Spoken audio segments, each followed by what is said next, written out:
Coucou, c'est Binge Audio. Chères auditrices, chers auditeurs, je ne sais pas vous, mais en ce qui concerne la littérature, il m'arrive souvent de tomber en amour, comme disent les Québécois, pour un auteur ou une autrice. C'est exactement ce que ça m'a fait de lire un premier livre de Lola Lafont. C'était Chaviré, une histoire d'emprise dans l'enfance et le milieu de la danse. J'ai lu quasiment d'une traite ensuite La petite communiste qui ne souriait jamais et dévoré son dernier livre, Quand tu écouteras cette chanson, écrit fiévreusement après une nuit dans le musée Anne Frank à Amsterdam. Je l'ai vue ensuite sur scène, espiègle, fine, jouant avec les mots et les définitions qui lui sont très personnelles et qu'elle va partager avec nous. Lola Lafont a 50 ans. Elle parle beaucoup de féminisme, de la cruauté de notre regard sur le vieillissement. Et quand j'ai lu quelque part qu'elle allait s'emparer de ces thèmes dans un livre, j'ai immédiatement lancé une invitation. Bonjour Lola Lafont. Bonjour. Je suis très heureuse de vous recevoir dans les studios de Binge à Belleville. C'est vrai que le corps des femmes qui vieillissent, c'est un sujet dont vous pourriez faire un roman, ou c'est un sujet en tout cas autour duquel vous tournez beaucoup? C'est assez nouveau parce que je pense que moi, je vieillis en même temps que mes lectrices. C'est devenu un sujet parce que je regarde autour de moi, en fait, comme pour tous les sujets, et que j'ai toujours eu envie, j'ai toujours eu à cœur que les romans s'emparent de ce qui n'est pas montrable et montré. Et que ça soit les squats dans Une fièvre impossible à négocier, que ça soit ce que ça veut dire d'être victime d'emprise quand on est adolescente, comment ça se répercute sur tout l'âge adulte dans Chaviré, etc. Oui, je pense que le corps des femmes est un vrai sujet, et tellement d'ailleurs que, on le sait, il n'est pas visible dans la fiction, qu'elle soit écrite ou filmée, très très peu. On en parle beaucoup, oui, dans Show dedans, cette invisibilisation des femmes de 50 ans. Mais c'est quand on commence à y réfléchir, en fait, et qu'on commence à chercher, il faut vraiment, on retombe toujours sur les mêmes noms, on vous dit, mais non, mais il y a Meryl Streep. Ouais. Ou Isabelle Huppert. Super, en France. Ouais. Oui, Meryl Streep, c'est vrai que elle est très singulière et elle continue à tourner. Mais... Bien sûr. Et puis c'est plutôt 70 ans, en fait. Ouais. Je pense qu'il y a un trou avant, sans doute. Et puis c'est l'arbre qui cache la forêt, Meryl Streep. Mais on l'adore quand même. On l'adore. Alors, vous abordez déjà ce thème du corps des femmes, du vieillissement, dans votre pièce. Alors, on doit dire quoi d'ailleurs? Pièce, performance, lecture? Je sais. Non, c'est pas une lecture, dans la mesure où j'ai un partenaire, et puis en plus, surtout que je sais tout par cœur. Ouais. Et puis qu'il y a un metteur en scène qui est Emmanuel Noblet. Je sais pas, sans doute que c'est devenu une pièce. Au départ, c'est vraiment mon désir de donner des définitions qui soient complètement subjectives, donc politiques, de plein de mots qui nous semblent quotidiens, banals, comme détour, comme chien, etc. Et puis, accueillis par le théâtre du Rond-Point, mise en scène, etc., on a fait 6 semaines à l'automne, 3 et voilà, et puis au printemps là, et on va partir en tournée, donc oui, pièce, performance, oui. Et donc vous abordez ce thème du vieillissement de manière assez singulière en parlant de votre chien, Nougat, c'est ça? Oui, tout à fait. Un braque qui était très vieux, aveugle, vous expliquez, et que les gens vous incitaient à euthanasier. Vous dites dans votre pièce que ça vous a éclairé sur ce qui vous attendait. Oui, c'est vraiment ce chien qui a vécu très très très vieux, très étonnamment vieux pour un grand chien. Il a vraiment, pour moi, c'est vrai que quand je dis dans la pièce qu'il a suivi le parcours lambda d'une femme, il était très très beau. Et donc on m'arrêtait tout le temps pour le photographier. Il a fait... je crois qu'il a fait des photos dans Cosette, je me rappelle à un moment donné. Ah bon? Il était vraiment un accessoire, etc. Et puis, il a vieilli. Et là, j'ai vu le regard des gens, mais dans la rue, des gens qui ne me connaissaient pas, qui traversaient parfois pour me dire « mais il faut l'euthanasier, il est trop vieux ». Mais quel enfer. C'était terrible. Et donc oui, c'est une sorte d'extrapolation du corps insupportable à voir. Vraiment de ce que ça veut dire, un corps dans la ville qu'on ne veut pas voir. Alors oui, du chien à nous. Oui, c'est vrai que vous parlez de la ville, c'est vrai que notre société en général est la vieillesse, mais alors plus que tout dans les villes et à Paris notamment, dès que les vieux sont vraiment trop vieux, Oui. on les fait disparaître en fait. Ah, mais dans le centre de Paris, il n'y a pas de personnes âgées. Si vous regardez autour de vous, c'est vraiment conçu pour la rapidité, savoir s'éviter, toutes les choses que vous ne pouvez plus faire quand vous vieillissez. Vous êtes peu à peu, c'est une sorte de précarité, le grand âge. Donc vous êtes un peu relégué à la périphérie, vraiment. Ah oui, complètement. Et ça vous fait peur, vous, pour votre vieillesse, à vous ? Non, parce que je pense que la solution, comme pour tout, c'est le collectif. Et je pense que tous les problèmes auxquels on réfléchit, c'est ça de gagner. C'est-à-dire que je pense qu'il faut s'organiser entre amis, etc. Qu'il ne faut pas vieillir seul et je pense que c'est une bonne idée de ne pas compter sur uniquement les liens familiaux, mais pour tout. Que l'amitié est un pari plus sûr. Vieillir entre amis, ça fait l'objet d'un épisode d'un show dedans, c'était vraiment passionnant. Alors c'est frappant cette analogie avec le chien que vous reprenez pour décrire votre personnage Betty, une ancienne danseuse dans Chaviré. Je vous lis un passage qui m'a frappée. Betty était l'équivalent humain d'un vieux chien boiteux, une femme grosse et quinquagénaire qui ne se teignait pas les cheveux, et ça ne lui déplaisait pas. Elle aimait bien ça, vieillir, enfin. Dans la rue, les hommes la croisaient sans la voir. Alors Betty, c'est une femme... Je me souvenais pas du tout. Écoutez, moi je l'ai lu et je l'ai relu puisque je vous recevais. Betty, c'est une femme dans votre roman qui a été une danseuse incroyable, mais qui a été abusée, enfant, qui ne s'en est évidemment jamais remis. Et on voit bien sous votre plume qu'elle renonce à tout ce qui peut approcher de la séduction, finalement. Alors, je le vois pas tout à fait comme ça, mais je comprends pourquoi vous dites ça, c'est vrai. Mais je pense qu'il y a aussi, sans que ça soit renoncé, on peut faire le choix d'être dans autre chose que dans la séduction et d'être dans autre chose que de plaire, effectivement, sans que ça soit un renoncement. C'est juste un autre rapport qu'on a à son corps. Je pense que le corps n'est pas uniquement un objet de séduction. On peut danser, on peut courir, on peut marcher, on peut ne rien faire de tout ça et juste se reposer, écouter de la musique. Mais en tout cas, je pense qu'il y a vraiment une injonction qui n'arrête jamais, effectivement, d'être regardé.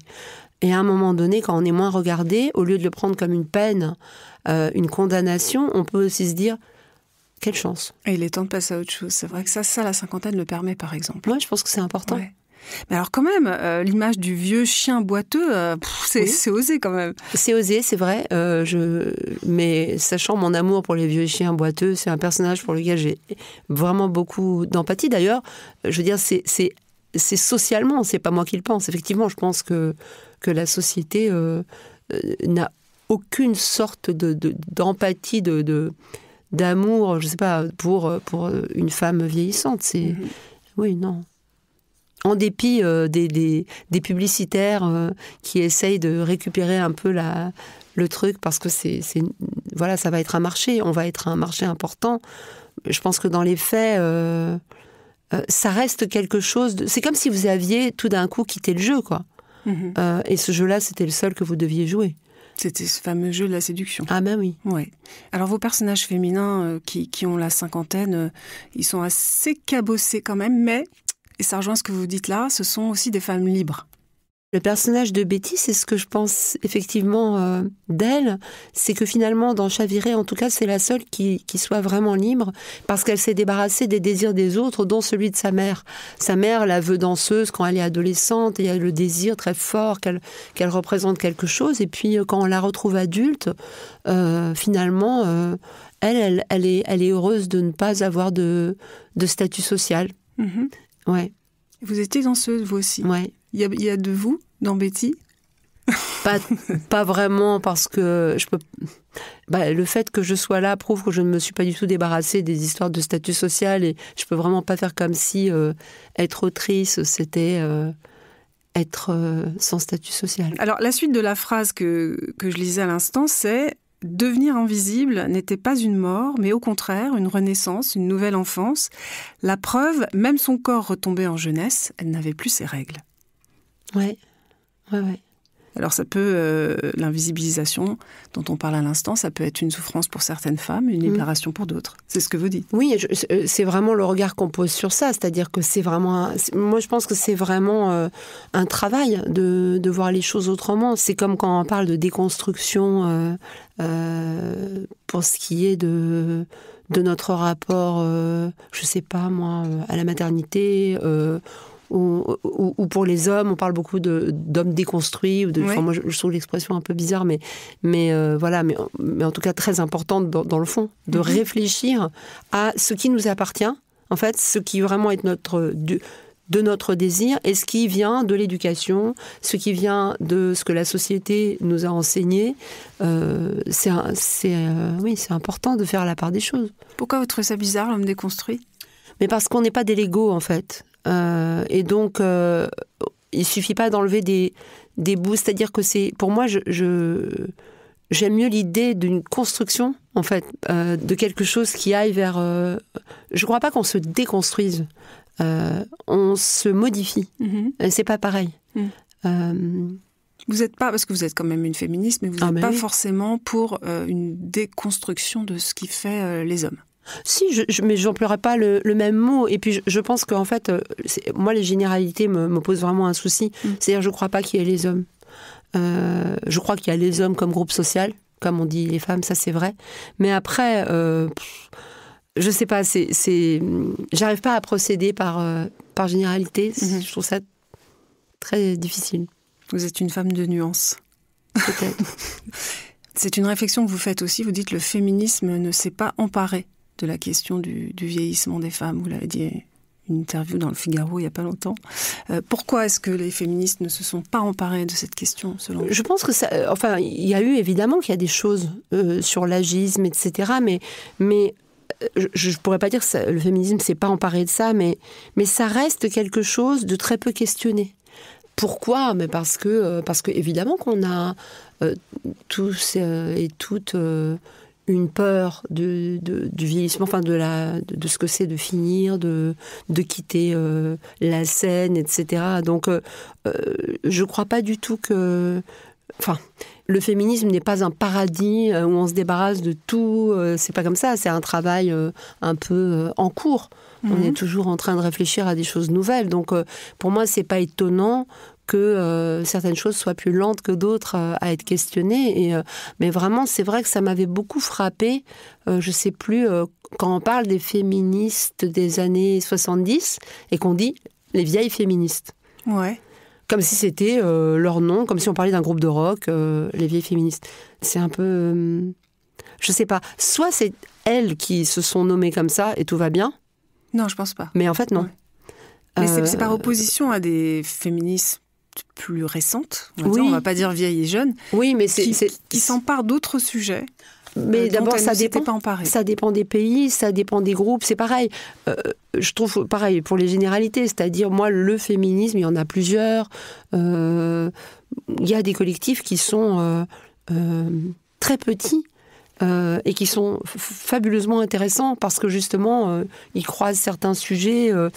Après, ce dont on entend parler le plus, c'est une chose. Mais... c'est pas toujours, voilà, c'est pas la seule chose. Mais est-ce que le sujet, c'est pas que le féminisme des années, effectivement, 50, 60, peut même pousser à 70, il voulait pas que les femmes soient ramenées à leur corps.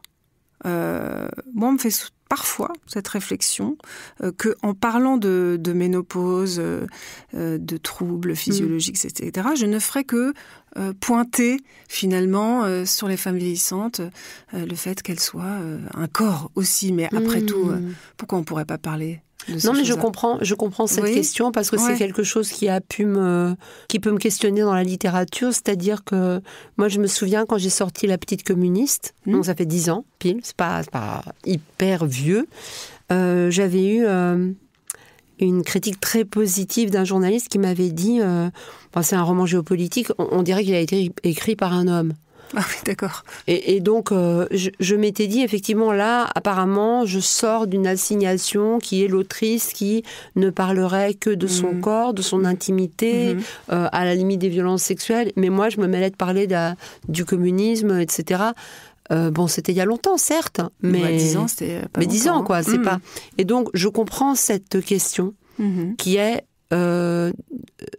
Moi, je pense que c'est un petit peu comme quand des gens disent, mais oui, mais alors, les lesbiennes et les gays veulent le mariage. Oh mon Dieu, comme c'est bourgeois. Oui, très bien. Mais d'abord, il faut l'avoir, le mariage. Et puis après, on s'en débarrassera. Il faut déjà que tout le monde ait les mêmes droits pour pouvoir décider que certains droits sont moins importants que d'autres. Là, je vois un petit peu la même chose, c'est-à-dire que, dans le fond, oui, peut-être que ce sujet-là va disparaître une fois qu'on aura pu en parler. Ouais. Donc, oui, il y a des choses... Mais c'est pour ça, en fait, on parlait des féministes, non pas les vieilles féministes, mais celles qui ont commencé par être, qui ont commencé ce mouvement du féminisme. En fait, peut-être qu'elles voulaient être avant tout les égales des hommes. Et donc, elles ne s'étaient pas emparées de ces questions-là, de pouvoir parler de leurs règles, de leur ménopause, etc. Mais on en parlait, non, dans les années 60, non, des règles. Je pense que, dans les années 70, je pense que oui. Enfin, je pense qu'il y avait des textes là-dessus, parce que moi, j'en avais lu. Quand même, c'était un sujet. On parlait de maternité, donc on parlait de corps. Oh, bah oui. Mais pas celui des femmes vieillissantes, puisque c'est aujourd'hui, en ce moment, qu'on est en train de parler de ménopause. Ouais, tout à fait. Haut et fort, parce que ça a quand même été très longtemps tu et murmuré à voix basse entre femmes. Oui, il va falloir un peu de temps. Ouais. Il va falloir un peu de temps. Alors justement, vous venez d'avoir 50 ans, vous. Est-ce que c'était une étape que vous redoutiez ? Au niveau du chiffre ? Oui, l'étape que ça représente, l'impact sur le corps éventuel. Moi, je pense que la seule chose que je redoute, c'est... je suis très sportive. Enfin, je ne sais pas si on dit du sport pour la danse, mais je fais une sorte de lot comme ça avec les choses que je fais. Ce que je redoute, c'est de ne plus pouvoir le faire. Ça, je pense que le jour où je devrais renoncer à des trucs, ce sera vraiment très compliqué pour moi. Donc ça veut dire que pour l'instant, vous ne ressentez pas de douleurs particulières. Vous avez de la chance. Parce que, oui. Parce que souvent, touche du bois. Les douleurs articulaires, ça commence quand on a des chutes hormonales, etc. Et donc vous avez vécu cette période comme une fleur Comme une grande libération. Ouais. Parce que... je pense que je vais vraiment pas être politiquement correcte, alors pardon, hein. Excusez-moi. Moi, j'ai détesté avoir mes règles. Ouais. Non, mais ça, c'est quand même commun à beaucoup de femmes. Ouais, mais je n'ai jamais voulu avoir d'enfant non plus. Ça m'a jamais intéressée du tout. Donc, en fait, le côté la ménopause, je suis en deuil et tout ça, c'est pas quelque chose que je peux ressentir parce que je n'ai pas été sur ce chemin-là. Donc, je ne ressens pas un manque où je me sens pas amoindrie. Pour moi, c'était une libération. Je me suis dit, bien. Donc, ça n'a pas été quelque chose de traumatisant. Ça n'a pas été une perte? Non. Ni une perte, par exemple, de désirabilité. Et là encore, on parle du regard que la société porte sur les femmes quand elles arrivent à la cinquantaine. Mais je vais encore dire un truc affreux. Je pense que... Allez-y, ne vous censurez pas. Je pense que pour moi, ma vie, elle passe à travers ce que je fais. Elle passe par là, par les livres. Et j'ai la grande chance, que les choses soient allées dans l'autre sens. C'est-à-dire, finalement, à partir de la petite communiste, il y a vraiment un grand changement. Donc à partir de 40 ans. Ben oui. Ouais. Et donc, et bon, après, ça peut s'écrouler après-demain, évidemment. Les gens peuvent décider qu'ils n'ont plus du tout envie de me lire, mais du coup, il y a quelque chose d'extrêmement vivant qui s'est déployé avec Chaviré, quand tu écouteras cette chanson pour le moment, et c'est extrêmement, vraiment, de la vie, et donc je peux pas, pour le moment, je ne ressens pas une perte de désirabilité, en tout cas professionnelle, parce que c'est l'inverse. Donc, et dans l'intimité? C'est très intime. Oui, désolée. Dans l'intimité... alors là encore, je pense que je vais un petit peu peut-être gâcher l'ambiance. Ma spécialité, vous savez, c'est les féministes qui gâchent l'ambiance. Dans la mesure où je pense que moi, j'ai été victime de viol. Ça, c'est pas ce que je pense. Ça, c'est le fait. Ma phrase est mal faite, mais... l'histoire du désir n'est pas une chose simple et pas uniquement positive.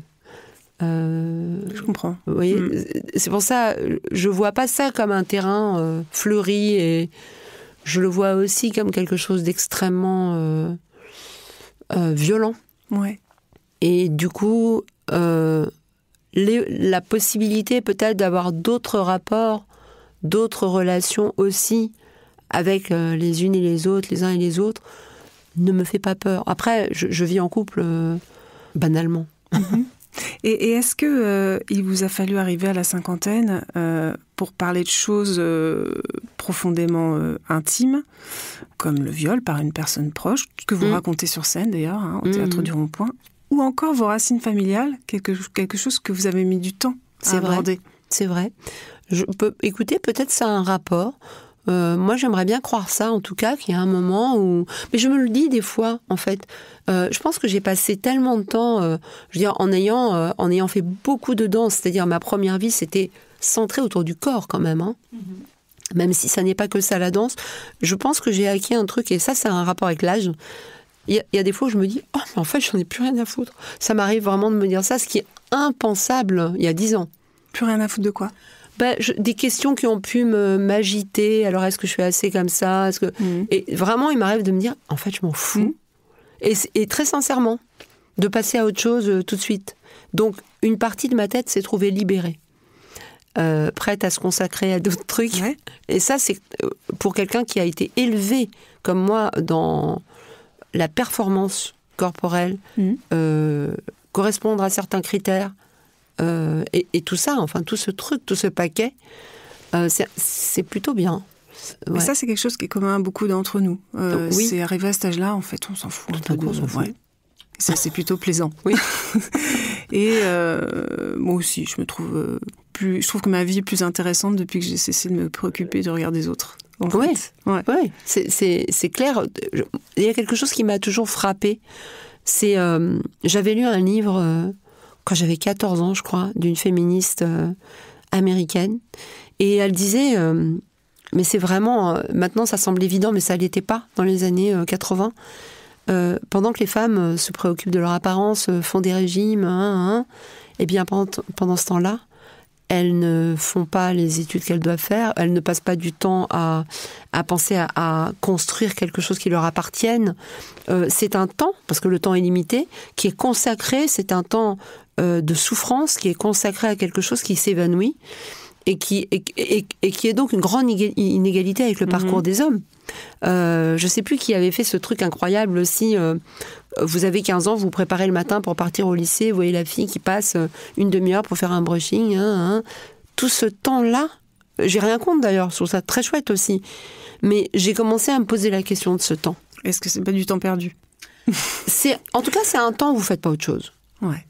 Et ça m'empêche pas d'être très, je pense, comme tout le monde, très intéressée par tout ce qui est superficiel et joyeusement superficiel, quoi.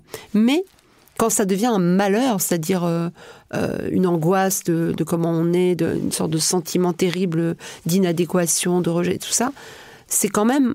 Je dirais pas que c'est un complot contre les femmes, mais clairement, on est encouragé à se soucier de tout, sauf de travailler à prendre une place dans ce monde. Très juste. C'était Susan Sontag, l'écrivaine, non? Non. Faludi. Ok. Ouais. C'est Suzanne aussi, oui.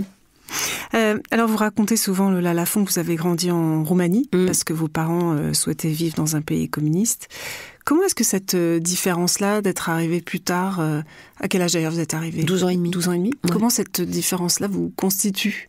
Mais c'est dur de le savoir parce que, voilà... Par exemple, il y a plein de références, j'imagine, d'enfance que vous n'avez pas en commun avec la télé. Les gens qui ont grandi ici. Il me manque un gros pan de culture populaire. Ça m'arrive très souvent de dire, mais qui est je sais pas. Qui est Dorothée? Non, je l'ai connue. Qui est, je sais pas. Oui, mais ça m'arrive souvent. Qu'on me parle d'une série, d'un feuilleton, je sais pas du tout qui c'est. Je pense que ce que ça m'a apporté et qui est vraiment important aujourd'hui, au jour le jour, dans le travail d'écriture, c'est la distance. C'est-à-dire que j'ai grandi dans un système politique et puis après j'en ai connu un autre. Et donc j'ai appris que la vérité est toute relative et qu'il y a beaucoup de versions du réel. Je pense que c'est quelque chose qui est très important aujourd'hui. Je vous ai entendu dire aussi quelque part que vous aviez vécu dans un monde gris jusqu'à vos 12 ans. Et qu'ensuite vous aviez découvert la couleur avec, avec l'Ouest, entre guillemets. Ah non, l'inverse. L'inverse. C'est-à-dire, oui, pour le coup, c'est vraiment un cliché que je reproche à l'Europe de l'Ouest, c'est de dépeindre l'Europe de l'Est, mais aujourd'hui aussi, comme un monde gris. Et moi, je n'ai pas vécu un monde gris. Moi, je n'ai pas du tout vécu un monde gris. J'ai vécu dans un monde... j'étais enfant, donc je ne peux pas vous parler du régime politique.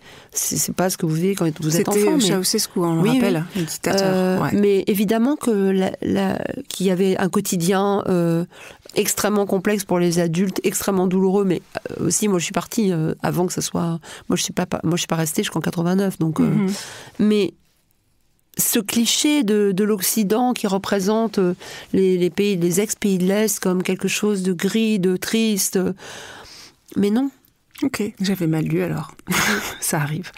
Un mot de votre livre, Quand tu écouteras cette chanson, qui est bouleversant. Vous l'avez écrit à l'occasion d'une nuit passée dans le musée Anne Frank, on le rappelle. Et vous y parlez pour la première fois, dans un roman, en tout cas, dans ce récit, de vos racines juives. Encore une fois, ça, c'est l'âge qui vous a permis d'aborder cela? Je crois que c'est l'âge, c'est le temps, parce que je me suis rendu compte que c'est quelque chose, avant de l'écrire en tout cas, que je ne disais jamais en interview. Alors évidemment, autour de moi, c'était pas un secret. Et puis ça a coïncidé avec l'hypercachère, avec la tuerie de l'école Zaratora. Et j'ai vu tout d'un coup, autour de moi, j'ai entendu des choses que je pensais jamais entendre. Et moi, j'étais d'une certaine façon très protégée. Parce que je m'appelle Lafont, c'est le nom de mon père. Et parce que je suis blonde et que je ne corresponds pas au cliché qu'on a en France de ce que c'est d'être juif. Et ça m'a beaucoup, beaucoup marquée et interrogée aussi. Et je me suis dit que dans une famille comme la mienne, où il y a eu beaucoup d'héroïsme, du vrai, moi, je n'avais pas à faire preuve d'héroïsme du tout. Donc, le strict RSA du courage, en fait, vraiment, c'était quand même de dire d'où je viens. C'est pas grand-chose, hein. Et c'est vrai que, par exemple, dans Chaviré, il y a une héroïne qui est très attirée par cette famille juive avec ses rituels, etc. Cléo. Et c'est comme ça que vous l'avez abordé, mais... Je pense que c'est quelque chose... Oui, dans Chaviré, il y a Jonas, le jeune homme qui ne veut pas être juif. Ça, c'est tout à fait moi.